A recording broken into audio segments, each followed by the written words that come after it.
Hey, what's up, YouTubers, friends, families, and stakeholders? How are you doing? This is Bassist Ovid Gilberto, and this is YouTube channel, Best Artistry. I welcome all of you. If this is your first time to join me here on this channel, thank you. You're most welcome. And I remind you that don't forget to leave this channel minus subscribing. You can subscribe right away, like and comment my videos. Yeah, and today's topic is a continuation of last week's topic, which was about dexterity and speed, Now today I have 4 patterns. There's a lot of patterns, over 50s, over hundreds of them that you can that have been developed that you can really do on, But I'm showing you only 4 which I think really makes sense. All right. So pattern number 1 is going to be the 4-finger pattern. This pattern number 1. This you could have played it over and over, This is like every finger per fret. So I'm starting in the 3rd fret where G is my first note. G move chromatically to G sharp to A then to B flat. So every, for the 4-string players, for the 5-string and 6-string players, you can start from the B. I mean the D, low D on the B string, But let's go with the 4th-string. So this is G, So make sure each of your finger is on the fret, just lying on the fret freely. When you move, I move my fingers, everywhere. I have 1 finger per fret. So this goes like this. If I just tap my foot as my metronome, for example,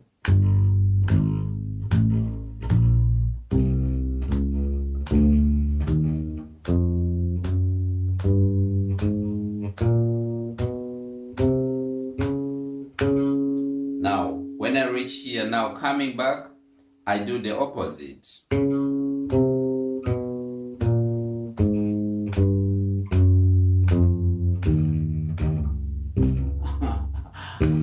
Sorry, too rusty.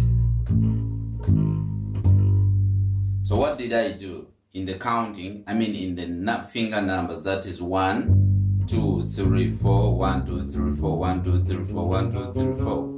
Now coming back, I come 4, 3, 2, 1, 4, 3, 2, 1, 4, 3, 2, 1, 4, 3, 2, 1.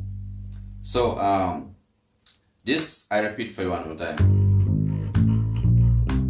Now I'm using the 8th note.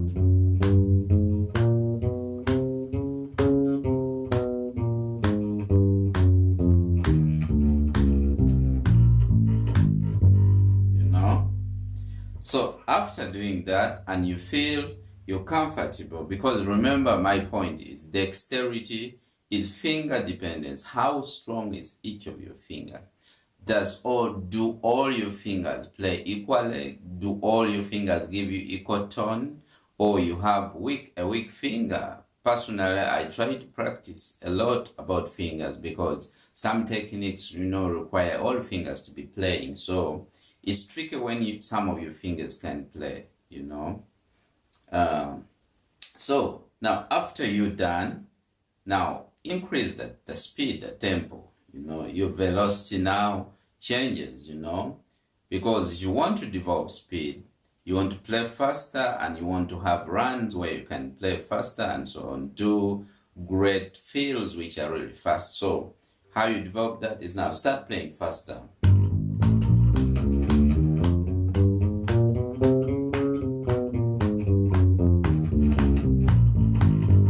So there should be that legato sound,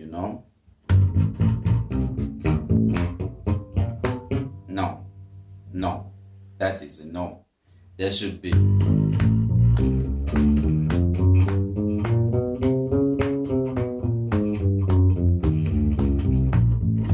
Now you can move chromatically, you move upwards now.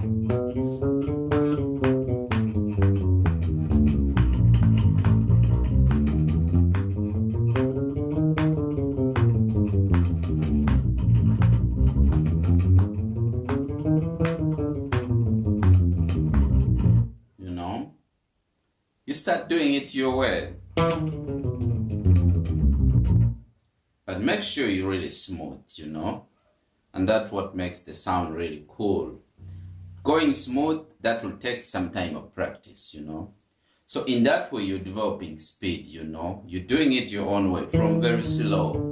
Play very slow at first. Then later on, you can increase speed. And then one thing you don't have to forget is your right hand, you know, the picking finger. All right, let's go to the pattern number 2. It's gonna come as a variation of the first pattern, you know. This has been pattern 1.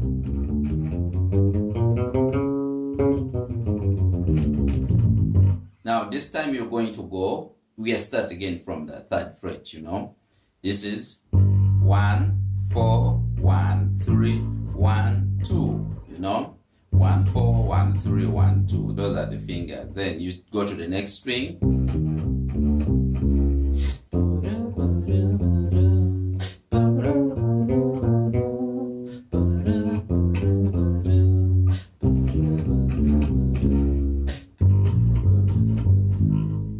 You know, that's it. It's really fun, you know.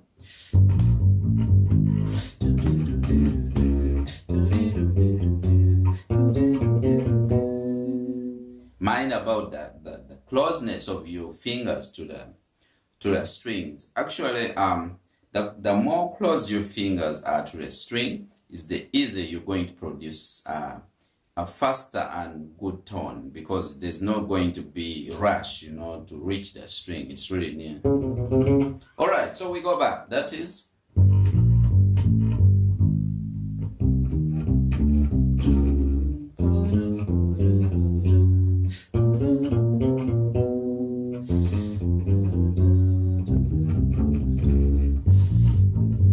So you can change now. When your fingers are okay, that's what we call now dexterity. Now you involve speed, you know, to match together, you know, that is.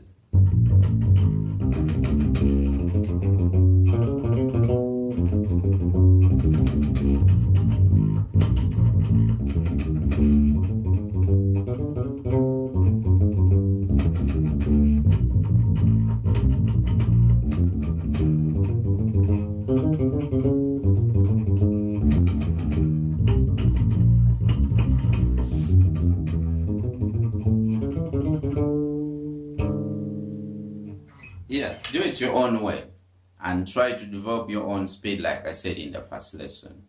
This will really help you. And trust me, when you start playing that, you start feeling your fingers, you're like, whoa, whoa, whoa, whoa.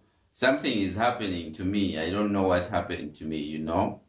Yeah, you start feeling the difference. You play this for a whole week, you play this for a whole month. I mean, you're there, you're somewhere, you know? All right, number 3. This time now I'm going to illustrate to you how to use finger 1 and 3, alternating finger 1 and 3. This alternation of finger 1 and 3 is really very, very, very, very crucial, because there are so many bass lines which require that finger 1 and 3. So this time I still start from G, you know. Okay, maybe I could start from C, the C 8th fret. 1, 3, 1, 3, 1, 3, 1, 3. Now this time when you come back, come 3, 1, 3, 1, 3, 1, 3, 1.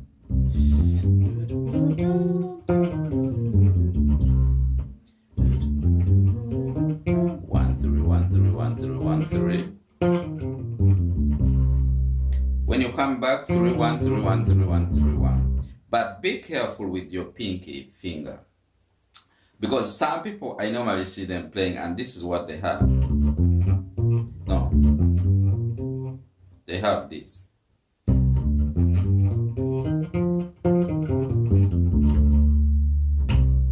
Well, they play well.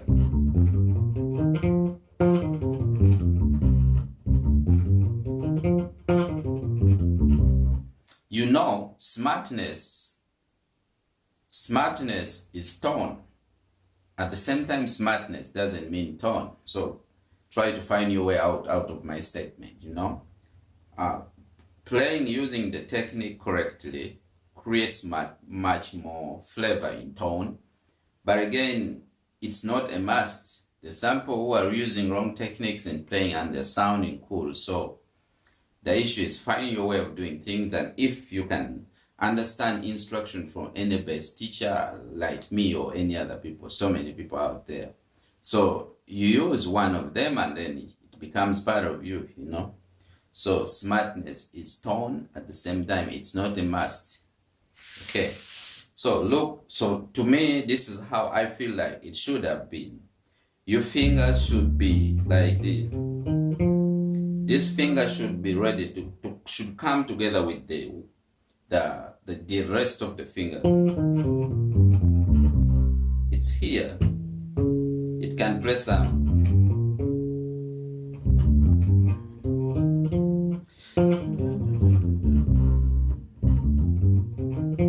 So when I try that and I feel I'm okay, it's that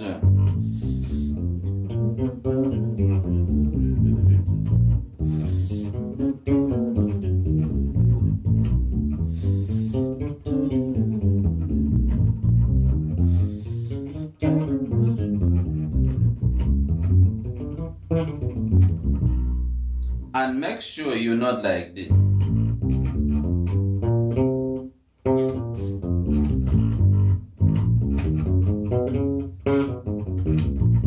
You get affected in your long time of playing. So take care of you, Let this finger look friendly to you. Now start developing speed, you got your point right. Then come back. Next time. Faster. Oh.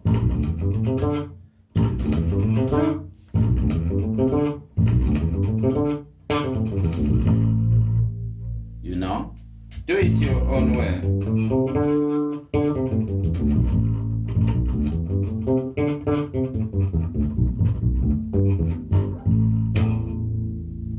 And this style of 1 and 3, so many bass lines that work like that. Like if you look at a song like "Come On, Come Over" by Jacob Astoria, the great bass player, I can't recall the key.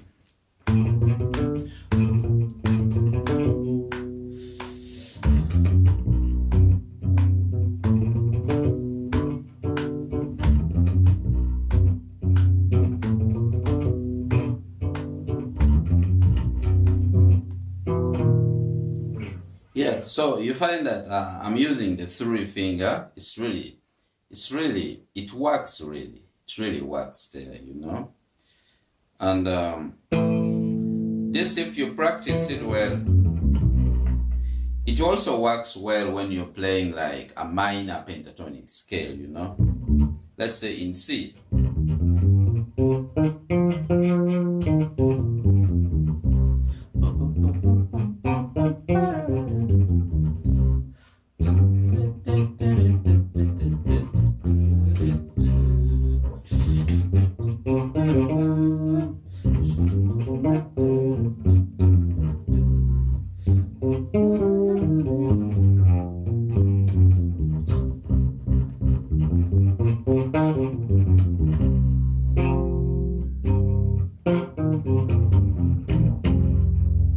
Yes, so it's really work.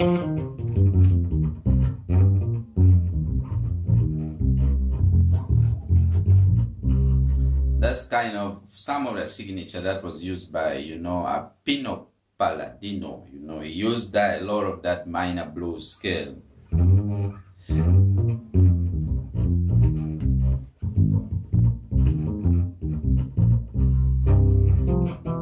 Now the last one is where you now alternate. We are going to alternate. Like for example, if I'm here at G, so now finger 2 is going to play the second string. Look at that very close. G.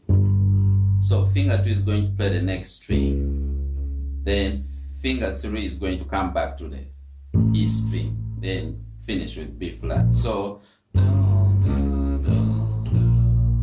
then you go down, down. Now going back, change now. Now start here, then go down or go up, then come down. Go up, come down. Go up, come down. I repeat for you. Going down, going up, that's going up.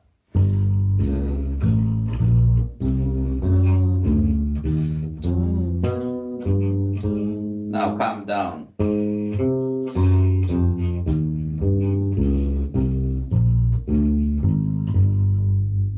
So that.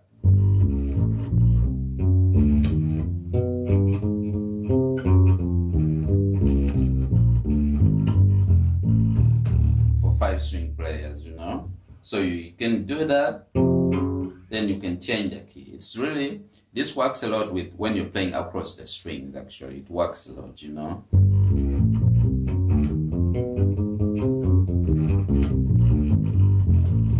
And change.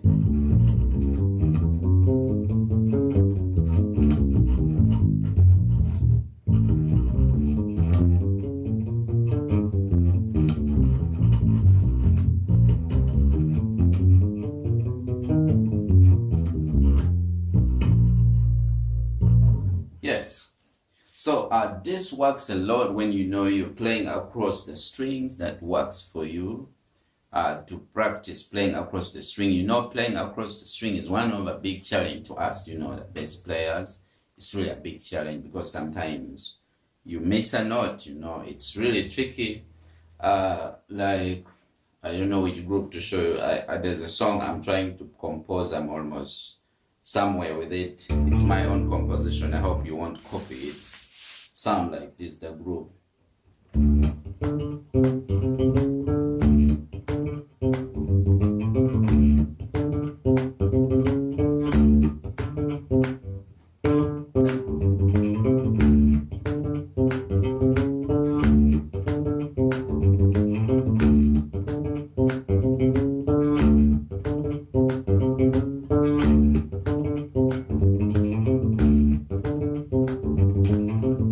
Now, when you look at all these four, you know, techniques and you're playing them, the question is, do I play them one day and I'm there? No. I said in my lesson 1, anything you do on bass playing, any exercise you do, just find a way of developing it, find a way of playing it faster as possible. Use a metronome, that's the rule. Remember, everything we have shown you in these 2 parts of lesson is in one, you know, 1 octave. But you can practice more than 1 octave and develop speed still, you know. Develop speed still, that's how it works. So I hope this lesson has helped you. And don't forget to subscribe, like, and comment. I wish to meet you again on any of my lessons that I post to you every week. You know, every Wednesday I post you a lesson or a tutorial, and sometimes, mostly for gospel people, I post for you my videos, and always on Sundays. So I wish you a nice week. Bye-bye.